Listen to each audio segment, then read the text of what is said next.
อ้าวมันอยากให้ทุกคนแต่ละมือเนาะเป็นแนวใดคือว่าอยากหายแท้โอ้ยเนาะเป็นเมื่อยเลยแล่นั่นนี่ก็เป็นธรรมดาอีกเป็นยังเกาะผมเราเราคอยถามนะว่าเราเมียนไหมเราจะมั่งตูบบ่คอยว่าเดินถามว่ามั่งตูบบ่เราเมื่อยเราอ่ะไม่ได้มั่งดอกไม้ไม่เรื่องมั่งเขามันมั่งได้เขาต้องว่าบานในสมมติว่าเขาสิเมียนมองได้เป็นบ่แหละเครื่องนี่มันลายมันบ่นิวว่าอันบ่ใส่เครื่องมันลายเนาะมันคือคนเขามั่งตัวนี้เขาก็วิ่งบนกองอยู่ได้บ่นี่โดยเขาต้องเบิ่งสถานที่เขาเสียใบใส่พื้นที่ของหน้าย้ายใส่มันบ่แหละแต่กี้เพิ่นว่าครัวนี่ก็ให้เฮ็ดอยู่นี้เอาตัวนี้เนาะอันนี้มั่งเป็นบ่แหละวันนี้เขาก็คิดว่าถ้าเขามั่งตัวนี้เขาก็ต้องให้มันหูบอลเอาแป้นไว้เนาะโดยเขาก็จึงมั่งมีบอลเก็บบอลไว้ก่อนแม่นเขาก็เบิ่งแจ้นี่แหละคือแนวนี่เฮาไปไว้กองไว้บอลพุ่นก็ยังสิได้เมียนในเพิ่นอีกได้หาเนาะเพราะว่าสิฮอดยามหายามหน้าอีกเด้พี่น้องเอ้ยนี่สมมุติว่าเฮามั่งตูบเลยเนาะเฮาก็ต้องมีบอลไว้บอลไว้แล้วเรียบร้อยแล้ววางตูบไว้เรียบร้อยตัวนี้แล้วก็คนตัวนั้นเข้ามาไว้บนเดียวกันเลยโดยแม่จะเฮ็ดแนวนั้นนะในใจจังว่าแนมหาอยู่ได้นี่แล้วมันคือเมื่อยเนาะส่งเมื่อยหมู่เราบ่ได้มาเห็นนำเฮาว่าชีวิตเฮาเป็นแบบใดแต่กี้เฮาบ่มีหยังแล้วหมู่ซอยหยังเฮาล่ะ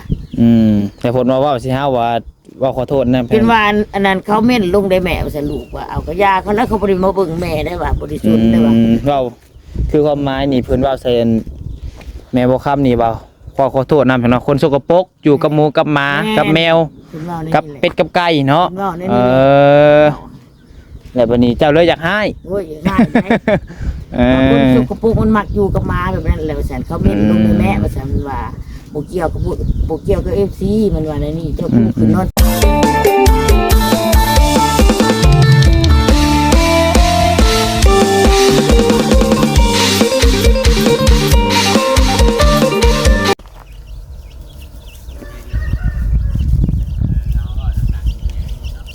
พี่น้องเนาะเปิดภาพมาคอยคำลงแรงพี่น้องเนาะน้องปัดใส่ก็ได้ครบเข้ามากับเข้ามาทางบ้านทางเรือนของไออาดอีกคือเก้าพี่น้องเนาะกินมาทันทางไอเตียงเพิ่นเข้ามาทางไออาดพอดีทางไอเพิ่นก็ออกเมื่อเลยพี่น้องเนาะพอดีว่าน้องปัดใส่หาก็แล้วเวียกแล้วงานไปเลยเอา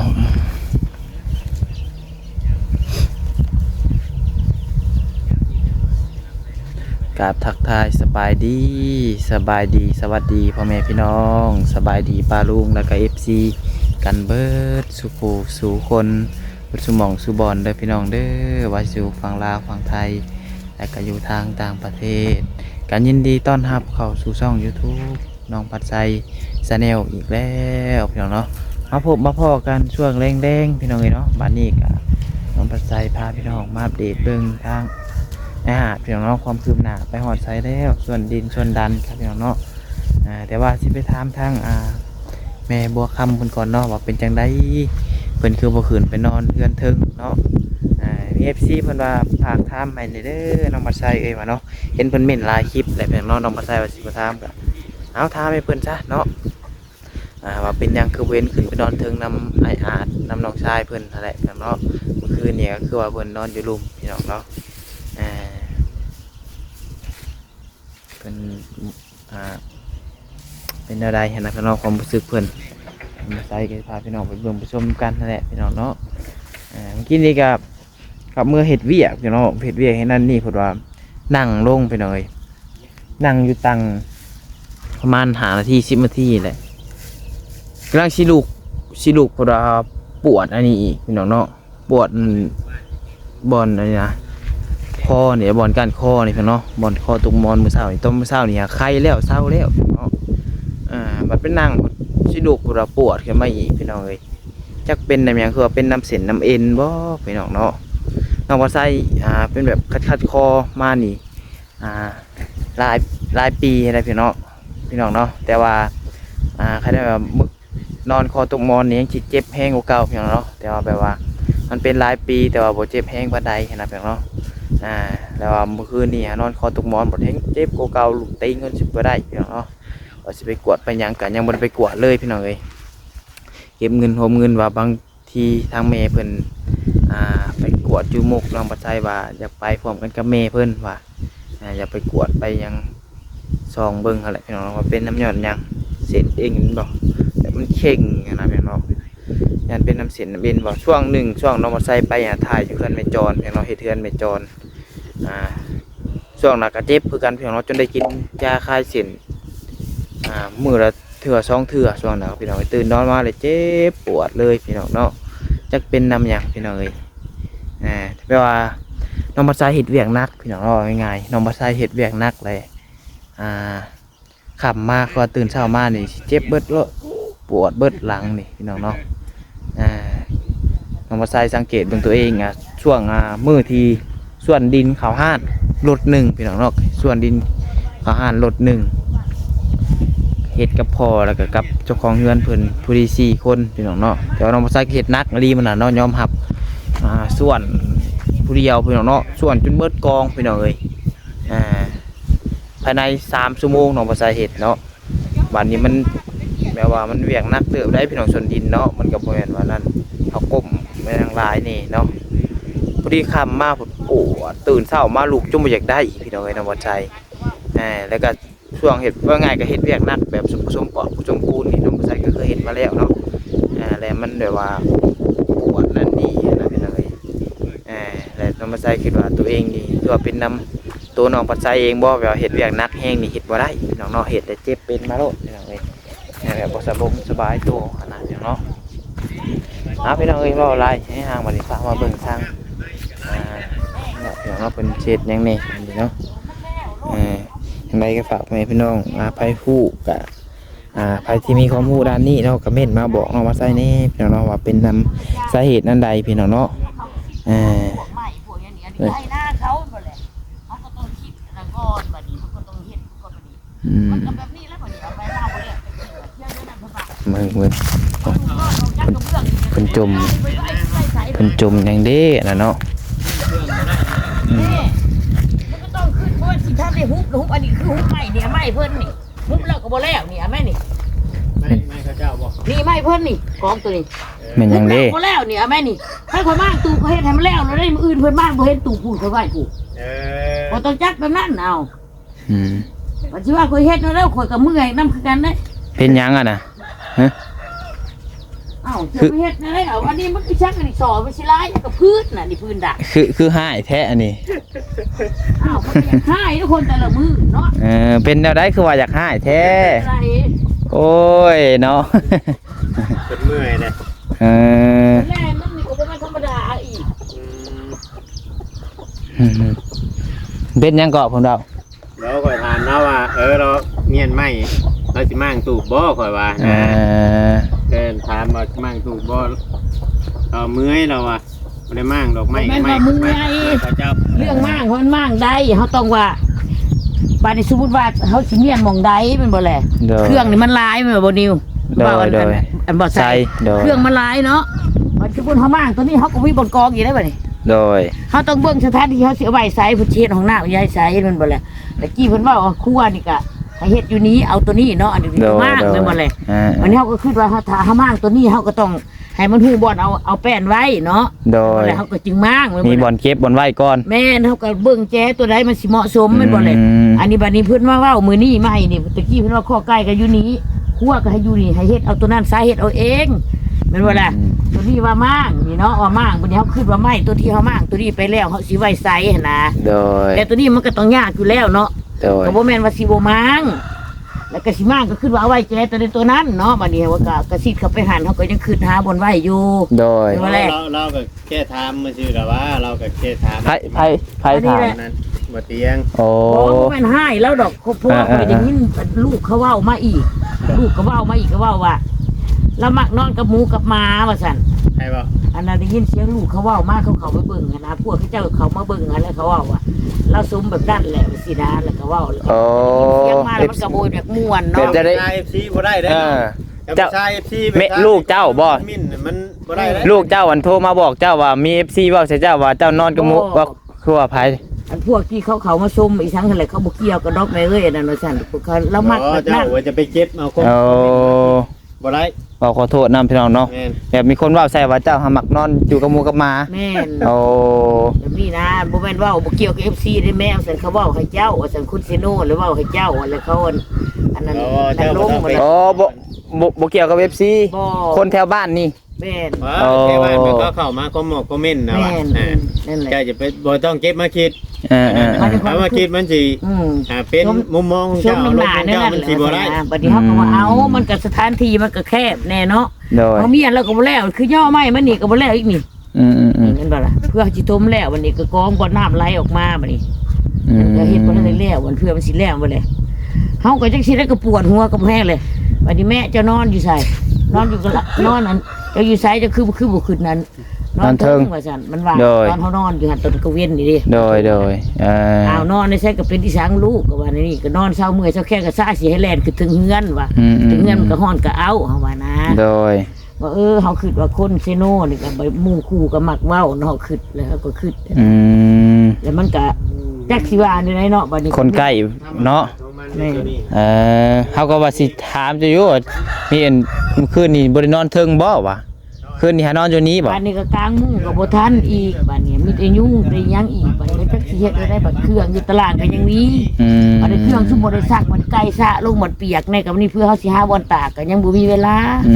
หาคนมาสะดินก็ยังบ่มีรถก็แล่นเขาแล่นออกบัดจะได้ฝนตกมาแฮงยุงบัดนี้ โดย เป็นน้ำขี้ตุ่มนั่นแฮงยุงจักสิเฮ็ดจังได๋ตื่นมาเนาะ โดยหลายอย่างหลายแนว แม่นบัดนี้เฮาก็ว่าชุมมาตั้งแต่เก่าอยู่แล้วตั้งแต่เดือน2พุ่นเริ่มเฮ็ดเลยเฮาก็อยู่หน้าตามึงติล่ะคือบ่จักแนวสิเฮ็ดมันก็บางครั้งคราวมันก็มีอารมณ์บางเล็กน้อยมันก็กระทุกกระทั่งแน่ก็บางเล็กน้อยเลยเนาะ โดย สิว่าได้ก็บ่ได้พักจักมื้อเนาะกระทุกกระทั่งแน่จักเล็กจักน้อยแล้วก็เที่ยวย่าอยู่บ่เซาอันนี้ก็นี่ก็สิมีหยังเครื่องของก็บ่ได้มีหยังมากมาย โดย เอาขึ้นเบิดเลยเด้ก็ยังแต่ที่นอน2อันหัน โดย ก็แค่แป๊บเดียวก็มาก็แล้วบ่ได้ตอกตะปูตะปีซั่นแป้นก็กองไว้ แต่มัดเอาสื่อเนาะเอามีดตัดเลย แล้วก็เอาออกกับบัดนี้ก็หาสังกะสีไปใส่กองไว้ก็มันเป็นกองบ่เดียวนี่ก็จนนั้นก็เฮ็ดหน้าใส่แหละอันนี้ โดยโอ้ข้อไม้นี่ทางไอเตียงพุ่นดาพุ่นสิก็เอามาให้ทางนี้บ่ก็เกยออกมาแล้วให้มั่งตัวนี้ออก บ่เพิ่นก็บ่ทันได้เว้าตัวนี้ แต่ว่ายังบ่ได้บอกว่าให้มั่งแต่ว่าเพิ่นสิเกาะให้มาซื่อ แม่นเพิ่นเว้าไว้ตะกี้พูนแต่น่ะบ่เกี่ยวกับเพิ่น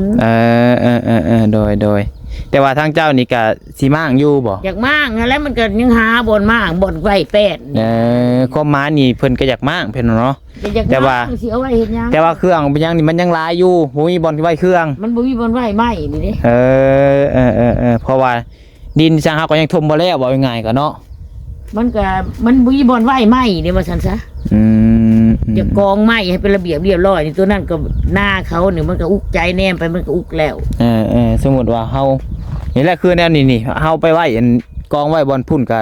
ยังสิได้เมียนให้เพิ่นอีกได้หาเนาะเพราะว่าสิฮอดยามหายามหน้าอีกเด้พี่น้องเอ้ย นี่สมมุติว่าเฮามากตูบเลยเนาะเฮาก็ต้องมีบ่อนไว้ บ่อนไว้แล้วเรียบร้อยแล้ววางตูบไว้เรียบร้อยตัวนี้แล้วก็คนตัวนั้นเข้ามาไว้บ่อนเดียวกันเลย โดย แม่จะเฮ็ดแนวนั้นน่ะนะในใจจังว่าแนมหาอยู่ แนมหาบ่อนไว้ไม้ไว้สัง แน กะ ม สี หาบ่อนไว้สิมางตูบเลยสิเอาตัวนี้เข้าไปไว้ก่อนแล้วก็บัดนี้แล้วเรียบร้อยแล้วก็คนตัวนั้นมาไว้บ่อนเดียวกันเลยนี่พวกแฟนพวกของเฮานี่ตัวนี้เพิ่นว่าสิเอาไว้เฮ็ดของหนุ่มของน้ำก็ยาเพิ่นของเพิ่นนี่ก็บ่ต้องของเพิ่นน่ะนะ โดย ต้องเอามาใส่ของเฮาอันนี้ของเพิ่นเบิดแหละ ตัวนี้ฮะจะสิแยกไว้ต่างหาก อันนี้ของเพิ่นอันนี้บ่เป็นของเฮา กระจำของชุดเจ้าเขาแล้วความหมายคือเห็ดของน้ำเห็ดของน้ำให้ชุดเจ้า ก็เข้าใจแต่ว่าเพิ่นสิเอาไม้ตัวนี้เป็นบางส่วนได้เฮ็ดของนุ่งของน้ำหั่น โดย แล้วก็ตัวตอกมาเพิ่นก็สิเอาไม้ตัวนี้ของเพิ่นได้อันนี้ของเพิ่นนี่เฮาบ่เกี่ยว โดย ถ้าเฮาเก็บเฮาก็เก็บตัวของเฮาแต่เพิ่นสิมาติแต่ของเฮาว่ามันหกเพิ่นก็สิบ่ติแต่ว่า บ่ ของเฮาบ่แล้วเฮาสิมีอันผู้เฮาสิเอาเข้าไปไว้ โอ้โดยนะ คือความหมายของแม่บ่คำเพิ่นย่ามันหกพี่น้องบัดเฮามากเลยสิสะไว้นี่มันบ่ได้เนาะ บ่ได้แล้วก็บ่สิอยู่แล้วตัวนี้หกก็ยาของเพิ่นแล้วของเพิ่นอันนี้อันนี้เฮาบ่เกี่ยวเฮาก็เปลี่ยนแต่ของเฮานี่พวกพ่อดังไผเฮาก็ดังของเฮานี่นะแม่คิดแนวนั้น โอ้ บ่ได้ว่าสิเกี่ยวกับเพิ่นได้บัดนี้เฮาเลยคิดว่าสิเมียนตัวของเฮานี่มันมีบ่เมียนเฮาเลยบ่ทันมาง โดย เพราะว่าห้องน้ำเพิ่นก็บ่ทันเฮ็ดตอนนี้ โดยยังบ่ทันมีงบเข้ามาเนาะ แม่นแต่บ่ได้เกี่ยวกับว่าสิให้เพิ่นหั่นนะ บ่เกี่ยวกับไม้เตียงเรื่องนี้เนาะ บ่ไม่อันนี้ของเพิ่นได้อันนี้เอาได้นี่แต่แม่นอยู่เพิ่นเอามาให้เฮาแต่ก็ย่าเพิ่นก็เพราะว่าเพิ่นสิมีแนวใช้ก็เรื่องของเพิ่นถ้าเพิ่นมีแนวใช้แล้วก็เฮาจึงเก็บนะของเพิ่น ก็เพิ่นก็ว่าพวกไม้พวกนี้กับตัวนั่นแม่นบ่ล่ะ โดย พวกนะเฮาก็บ่เกี่ยวไม้เพิ่น แม่นบางเทื่อเว้าง่ายๆก็คือไม้พวกนี้นี่แค่ว่ามีงบเข้ามางบห้องน้ำคือว่างบก็เคย บางอย่างเพิ่นก็สิเอา แม่นและเพิ่นสิเอาไม้เศษพวกนี้นี่เฮ็ดโครงหลังคาหลังคานั่นนี่หันนะพี่น้องความหมาย เมียนแล้วตัวนี้ มีแต่ป้าไว้ มันยุ่งใจนำตัวบ่อนไว้ไม้ตุ่มบุบเฮานี่เฮาสิเอาเขากระสิบไปแจพุ่นแล้วเฮาก็ยังหาบ่อนเมียนแล้วเฮาจึงสิมางหั่นนะ มีแต่ไม้ตัวนี้ก็เฮาสะเอาดินเข้าสะไว้เท่านี้เบิดแล้วก็เอาโคนขึ้นนี่คืนไม้ตัวนี้นี่ ยาเพิ่นแหละ เอายันว่าถ้าคอนมาไว้แถวนี้ไม้ก็ ไม้ของเฮาก็โตมันบ่เป็นตาเฮาก็สิดังพื้นดังไผถึงดอกถึงหัวสิหยังหั่นนะเฮาคิดว่ามันก็ต้องเบิดไม้ โดย โอ้หัวเจ้าก็เฮ็ดนำแล้วเนาะนี่เศษหัวอีกแล้วนี่เนาะ ก็หัวไม้มาแต่เฮือนนั่นแหละมันก็สิเบิดเลยนะนั่นก็เรือบ่หลายเรียบไปเท่านั้นก็เรือก็ให้เฮ็ดพื้นแล้วก็แล้วมีหยังก็มีเท่านี้ดิ โดย เท่านั้นแล้วก็ไปเรียบไว้ทั้งนั้นแล้วก็สิมากตัวนี้มันก็บ่หลายปานใดแล้วก็เรือของเพิ่นแล้วก็ยะนะเฮาคิดนะ โอ้ สิมากอยู่บ่แม่นบ่มาง โดย นะแล้วมันก็อารมณ์หลายอย่างนะจนผู้นั้นเว้ามากผู้นี้เว้ามากมันก็คิดเสร็จประสาท แหน่สิจากง่ายนี่แล้วมันคือเมื่อยเนาะคือส่งเมื่อย หมู่เราบ่ได้มาเห็นนำเฮาว่าชีวิตเฮาเป็นแบบใดแต่กี้เฮาบ่มีหยังแล้วหมู่ซอยหยังเฮาล่ะ แต่ผลมาว่าสิฮะว่าขอโทษนะ เป็นว่าอันนั้นเขาเม่นลงได้แม่ว่าซั่นลูกว่าเอาก็ยาเขาแล้วเขาบ่ได้มาเบิ่งแม่ได้ว่าบริสุทธิ์ได้ว่า เราคือความหมายนี่เพิ่นว่าใส่แม่บ่คำนี่เปล่าขอโทษนำพี่น้องคนสกปรกอยู่กับหมูกับหมากับแมว เพิ่นเว้าใน กับ นี่แห เป็ ละ ดกับไก่เนาะ เพิ่นเว้าใน เอ นี่แหละ อแล้วบัดนี้เจ้าเลยอยากให้ โอ้ยง่ายไหม เอ คน อ สุกปุกมันมักอยู่กับหมาแบบนั้นแหละว่าซั่นเขาเม่นลงได้แม่ว่าซั่นว่าบ่เกี่ยวกับบ่เกี่ยวกับ FC มันว่าในนี่เจ้าผู้ขึ้นนอนถึงเฮือนเอาพักผ่อนกลางเว้นก็ขึ้นนอนถึงเฮือนบ่บ่มีกงมีเกยก็ขึ้นมกก็ถึงเฮือนฮะ เลยเว้าไปนี่อย่าเว้าให้แม่ได้ยินเด้อแม่อารมณ์บ่ดีก็เลยบอกนี่เอาเท่านี้ก่อนแม่นอนพักผ่อนก่อน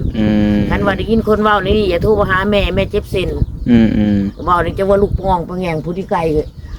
บินขึ้นไปใส่ของกินกับความเบิดอีกก็จะค่ายไก่อีกตะพึ่งเนี่ยก็เลยไปนั่งของหมกอยู่นั่น โอ้ยเนาะ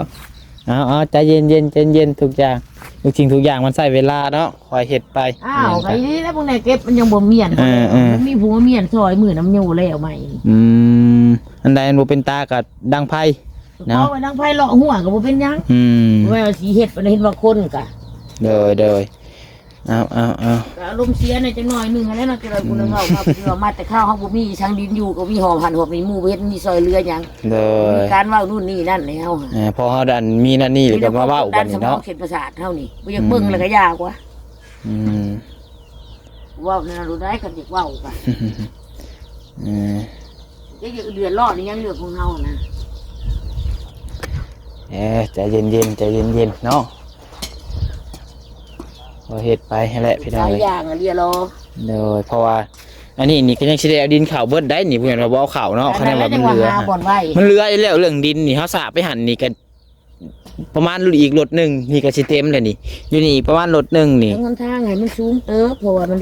ทางนั้นมันต่ำมันเป็นหนองได้เลย เฮาต้องทมเบิดแถวนี่พี่น้องเอ้ยคะแนนว่าดินพอนี่แฮงทมเบิดซองไห้เลยเนาะคะแนนพอพี่น้องเอ้ยอันว่าพอแล้วก็ทมได้สำทมพี่น้องเนาะแต่ว่าแท้ตูบแท้ยังนี่เฮาได้เอาเข้าอยู่แล้วคนขอคนทัวนี่เนาะลูกใจบ่อนมีอันนี่คันพื้นไม้ก็ย่อก็โค่นบางใหญ่มันก็จะสิย่อแบบใดแล้วหลายคู่หลายคนมากกับซอยกันมาสิซอยมาย่อตัวใดไปมา ย่อตัวนี้ปะ ตัวใดไปซอยกัน ไม่อันนี้แหละมันหาบนเมียนโอเคมากแล้วจะกองทำมันแล้วมากแล้วไปกองกันอยู่อยะนี่ก็เมียนอีกจับอะไรก็เถื่อนมาตัวใดตัวใหญ่ๆเอาตัวใหญ่ๆก่อนตัวที่จะย่อคนเดียวบ่ได้เอาตัวนี้เริ่มมาเห็ดกัน ใช่อันนี้เดี๋ยวมานอนควายเดี๋ยวไว้ไปกองใช่ไหม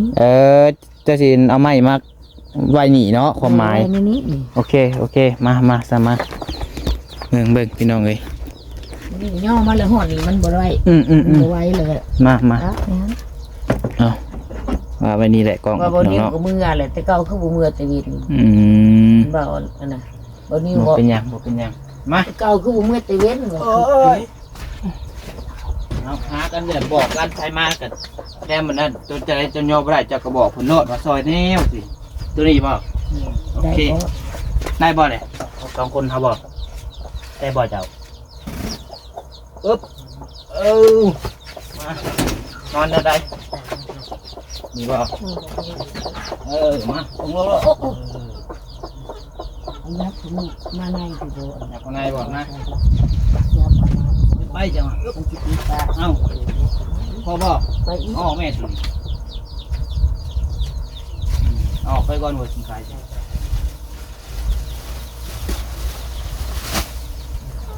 เอ้าพ่อบ่อีกบ่ นั่นแหละได้แล้ว ตัวอีกตัวยังไง จะได้กูซ้ำนี่แหละนี่ก็เอาตัวน้อยก็ได้ เอามากาดนี่ กานี่เขาก็ไม่ยอมเสียเลยก็แล้วบริเกียวยังปีนขึ้นนี่เลยปีนบอลเพียง หนึ่งไป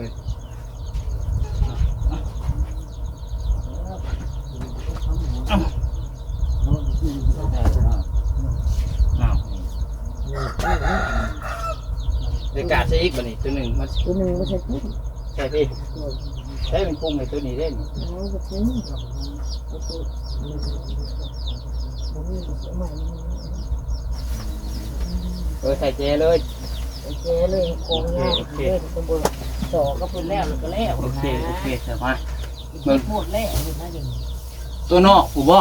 นี่บอกโคโลตัวนี้บอก มีบ่ ได้ก็หลังย่อไม่ได้ก็เอาลูก เป็นยอดได้แล้ว ได้เนี่ยจังเอา ต้องสองคนต้องผู้ชายสองคน มันยาวแล้วก็บอกอย่างเอาเบิ่งทำกูเป็นนี่บอก หนักหลาย มันยาวแล้วก็บอกอย่างเอานะ ไปหาตัวชำได้ชำหนึ่งแหละพอย่อได้ หาบอลไหวนี่แหละมันยากแม่ เท่านี้บ่ได้บ่นี่ มูมีเลยมีตัวใหญ่ใหญ่กว่า ยาวแล้ว นี่แหละนี่ตัวนั่นนี่ ทำไมไปยองเอาเนาะ ยองเอาแล้วเก็บเอาเศษไม้ครับไปไหว้พุ่นแบบนี้เนาะ เอาว่างตัวนั้นแล้วก่อน มั่งตัวนี้ก่อนไปไหว้พุ่นเขาไปว่า เดย ทีนี้ทำไปเรื่อย สิมามื้อนี้เลยบ่นี่ จะมาคำแล้วเยี่ยมไว้นะมันมืดแล้วมันสียากนี่มันสียากเยี่ยมไว้ โดย บางทีก็สิไปเฮ็ดที่ดินก้อนเสนาบ้านเยี่ยมบอลไหวอยู่นะเอามั่งก็มั่งก็กันเนาะพอเห็ดไปแล้วท่านเคยแนมย่ามันบ่แล้วกับมืออื่นเช้าจังมั่งแต่เช้าหาเห็ดตัวอื่นก่อนหาเห็ดตัวอื่นก่อนแล้วเตรียมไว้ก่อนเตรียมไว้ก่อนจะมืออื่นมาหลายคู่หลายคนมาเลยหาเพิ่นซอยกันคนละไม้เลยมือเพิ่นซอยดอกยูทูบเบอร์เฮากะทีมงานทุกคนมันเข้ามาเพิ่นก็ย่อเข้ามาซอยจุเจ้าแหละหาเพิ่น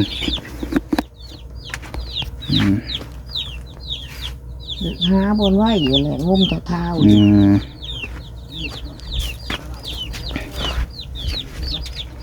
เป็นบ้านห้องเรียนไหวทุกมาจะมีหัวแมงอกไอ้สิเว้านะยาเพิ่นบ่ต้องถือซาดอกนะเพิ่นสิเว้าเฮาบ่ต้องเก็บมาใส่ใจพอเฮาเฮ็ดคืออันบ่ได้ยินเฮ็ดคือหูบอดตาบอดนี่บ่ต้องไปฟังเขาดอกไปเว้าใส่กันเนาะมันเป็นมื้อนี้ให้กระติกแม่นอันใดบ่ดีแล้วบ่ต้องเก็บมาใส่ใจเฮา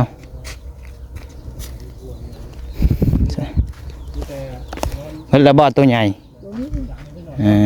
นี่สิเอาไม้ตัวน้อยนะโอเคซั่นเนาะ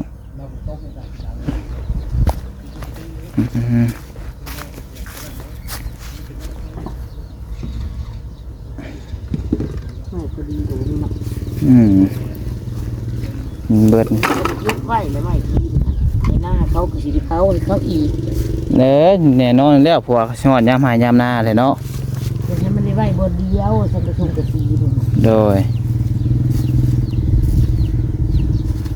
สังกะสีก็ซ่อนไว้สังกะสีก็มันกองกับกองบ่ใหญ่ก็ใครแน่เรียกกันหน้า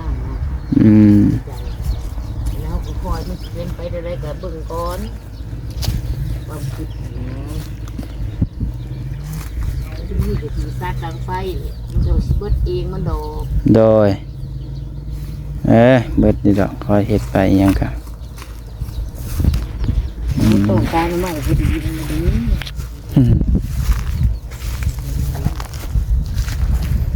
เอาพี่น้องไอ้เนาะเฮ็ดไปยังกะ พวกนี้เดี๋ยวเผาให้เขาเลย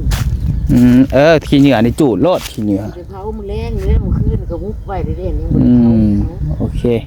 วันที่เราพูดตุกกระเพราก็ได้ แมนจูดโลดคือว่าจูดจักหน่อยนี่4-5 โมงก็จูดโลด ค่ำกูแล้วมันเสียนค่ำจะนอนกูสิเผา โอเค เย็บก็จะไล่ดูมัน โดยเอาสัพี่น้องหน่อยเนาะคลิปนี้ก็คือสิประมาณนี้ก่อนสัพี่น้องเนาะทางพัดไซก็คือว่าแม่เพิ่นนะอยากหาอีหยังเพิ่นเนาะก็ถามเพิ่นเนี่ยพี่น้องเนาะเพิ่นก็บางเทื่อบางทีเนาะลูกเพิ่นเห็นในคอมเมนต์และเพิ่นนั้นโทรมาบอกแม่ซั่นซี่ฮะพี่น้องเนาะหาว่าลูกเพิ่นเบิ่งคลิปนี้อยู่เนาะพี่น้องเนาะก็อันใดบ่ดีก็บ่ต้องถือซาดอกเนาะอันใดที่มันบ่ดีมันบ่เป็นคนที่เพิ่นว่าสิเฮาก็บ่ต้องไปเก็บมาใส่ใจดอกเนาะเก็บมาแต่เรื่องดีๆเพราะว่าคนย่องคนมักเฮานี่ก็หลายคือเว้ามาแล้วพี่น้องเอ้ยคนที่บ่มักเฮานี่ก็มีหลายคนที่มักเฮาก็มีหลายพี่น้องเนาะคนเป็นหมื่นเป็นล้านคนพี่น้องเอ้ยเสียมามักเฮาเบิดทุกคนก็คือสิเป็นไปบ่ได้พี่น้องเอ้ยเหยียบใส่พระพุทธเจ้าขนาดเพิ่นนั่นนี่ก็ยังมีคนเว้าควันในขั้นจังซี่พี่น้องเนาะนี่คือกันเทินเท้ากับคนธรรมดาบ่ให้คนเว้าใส่มันก็คือสิเป็นไปบ่ได้นะเนาะมีแต่เฮาบ่ต้องไปถือสาเขามีแต่เฮาก็ใช้ชีวิตของเฮาไปพี่น้องเนาะเอาโอเคพี่น้องเอ้ยสำหรับคลิปนี้ก็เนาะถ้าว่าน้องปัดไซเว้าผิดพลาดประการใดนะพี่น้องก็ต้องขอโทษขออภัยนำพ่อแม่พี่น้อง FC หลายๆพี่น้องเนาะว่าทีแรกว่าสิเข้าไปถามเพิ่นว่าเป็นหยังจังบ่หรือไปนอนนำถึงน้ำไม่อาบพี่น้องเนาะก็คือสิฮู้แหละพี่น้องเนาะเอาคลิปนี้ก็ขอบคุณพ่อแม่พี่น้อง FC หลายๆเด้อที่เข้ามารับชมคลิปน้องปัดไซเนาะเอาให้พี่น้องเป็นกำลังใจกดไลค์กดแชร์คนละ1 ไลค์ 1 แชร์เพื่อเป็นกำลังใจให้น้องปัดไซแน่พี่น้องเนาะขอให้ทุกคนอยู่ดีมีแรงสุขภาพร่างกายแข็งแรงอยู่เย็นเป็นสุขกายสบายใจเบิดสุขคนพี่น้องเนาะร่ำรวยเด้อพี่น้องเด้อขอลาไปก่อนแล้วขอกล่าวคำว่าสบายดีพี่น้อง